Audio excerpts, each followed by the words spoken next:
we're getting to see you in this sweet film, Fit for Christmas, something you wrote with Anna White. Where did the concept come up from? Oh my gosh, yes, thank you. Well, I Anna White is the sole writer. We are co-creators of the movie and executive producers. But I can't take credit for the writing. But the concept came from, ironically, it was July of 2020. I was laying in bed with my little guy and I couldn't sleep because it was about 2 weeks after I lost Nick, and it was 3 a.m. I turned on the television, and at the time they were playing Christmas movies in July to help people's spirits get lifted and keep people, full of joy in a time of utter sadness. And I was one of them.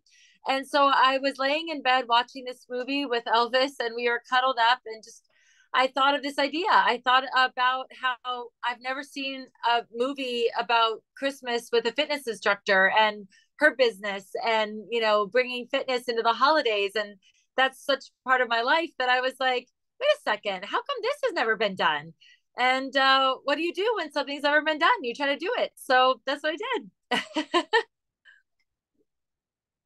Did you always have yourself in mind then for Audrey, or was this something just happened to fit into your schedule? I did always have myself in mind. I thought, my God, I've always wanted to do a Christmas movie. How fun would it be to be, able to be in these little Christmas villages where everything's just like magic and perfect and wonderful. And, especially again at this time of my life where everything wasn't perfect and wonderful. So I immediately imagined myself in this little Christmas town in this movie and playing, this fitness instructor that I knew that would be so dear to my heart.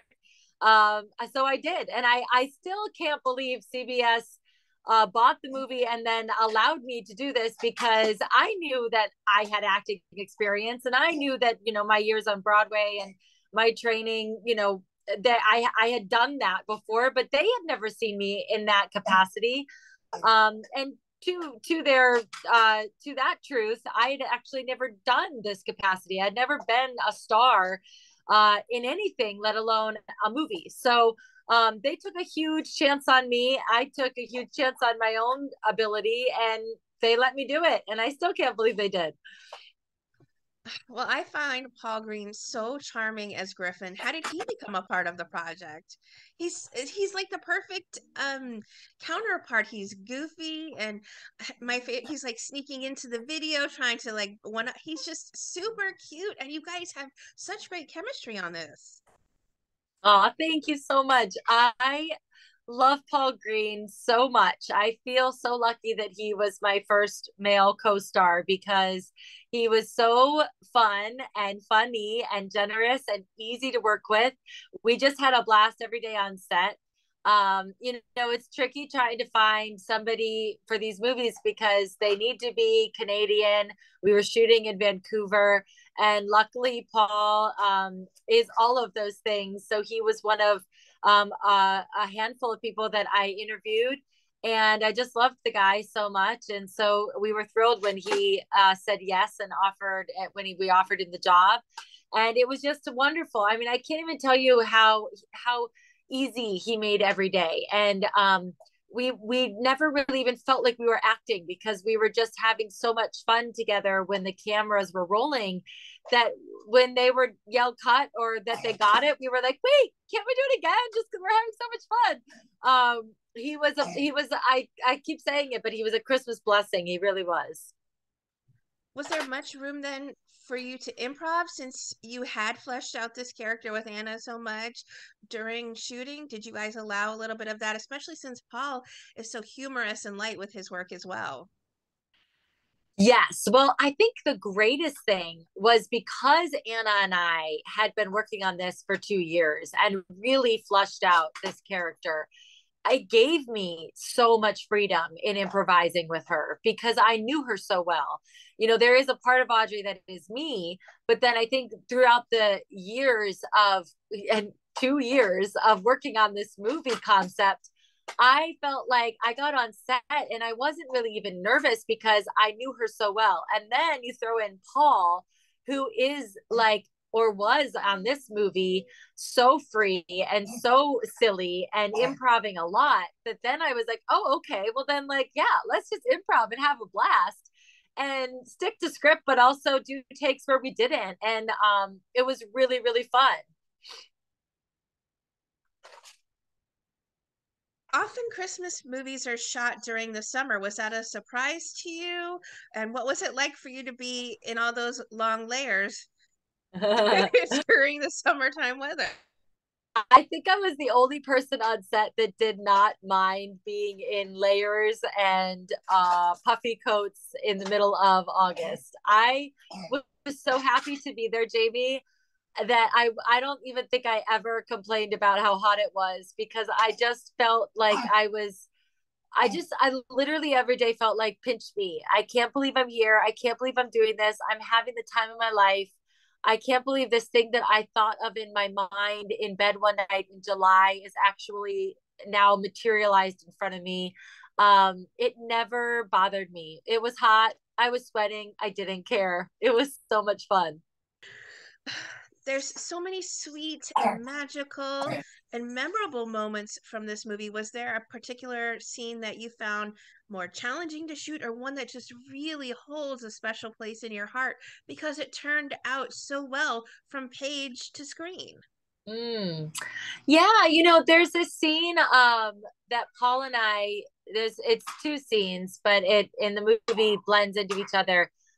It's the last scene that we shot actually. So that was bittersweet because I didn't want it to end, but it was our date in Carl's Tavern, which happens like in the middle of the movie, but it was the last scene that we shot.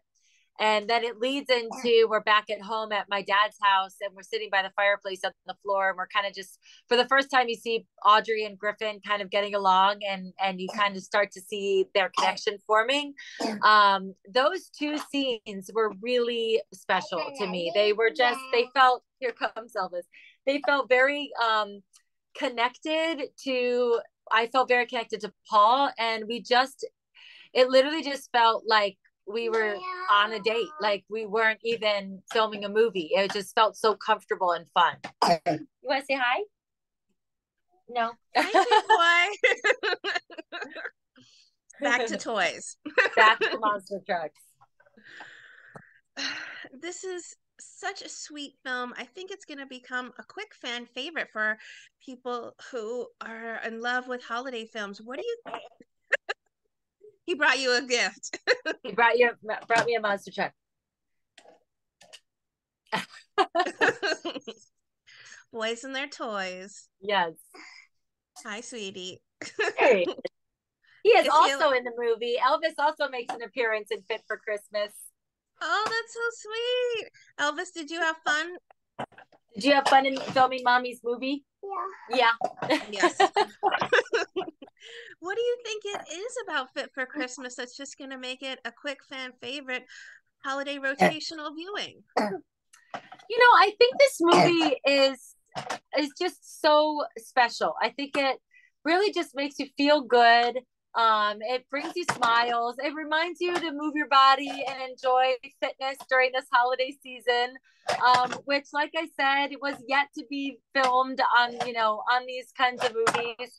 And I think that there's just a lot of sentiments also in this movie. I really love the character that my dad, and him finding love again at an older age. I know that rings true for a lot of people. It was a storyline that actually really meant a lot to me because of my personal life and my mother-in-law and just I understand what it's like now to feel loss, and I think that it was just a really important storyline for me. So I feel like there's just a lot of beautiful little messages in this movie that I think people will just love to rewatch over and over again to remind them to be happy and joyful and thankful during this holiday season. Well, I'd be remiss if I didn't ask if you had any annual traditional films that you like to watch for Christmas. Oh my gosh, yes. I love Miracle on 34th Street. That's one of my all-time favorites. White Christmas, of course. Love Actually, Elf. Those are probably my top favorites. Oh my goodness. Do you have any other upcoming projects that you've been busy working on? You have your hands in so many different things. I know you're busy with the talk and everything, but have you been able to fit any other projects in the meantime as well? Oh yes, I love to keep myself busy and create. So I'm looking forward to 2023. I have a children's book coming out, and I'm really excited about that. I've been working on that for a long time. It was a long time dream of mine. So I'm really excited. That's going to release in April. Pre-sale is available now. And it's going to be really special to get that out into the world.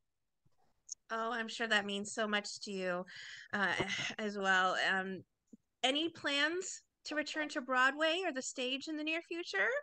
Oh Come gosh, on. I never I know say there's some arm never. twisting, a little bit of arm twisting. I had to do it. I never say never. I love Broadway. I love that community. There's nothing like performing at a live Broadway show. Um, so I will never say never. I love performing. I miss it, and it's always an honor to be a part of a Broadway show. That's for sure. What would you like to say then to everyone who are fans and supporters of the wonderful work you do, whether it's every day on our TV sets through the talk, or whether it's the work you've done on theater and Broadway, and now for the sweet, beautiful film we have coming up? Oh, thanks, Jamie. I think in this day and age where you can follow and click and like a lot of people and a lot of things, I just want to say thank you so much for the, undying support and love and kindness that comes my way. I really do appreciate it. I feel like I have a group of a community behind me that is actually like really kind, wonderful, positive people, and I really love and cherish that. So I just want to say thank you.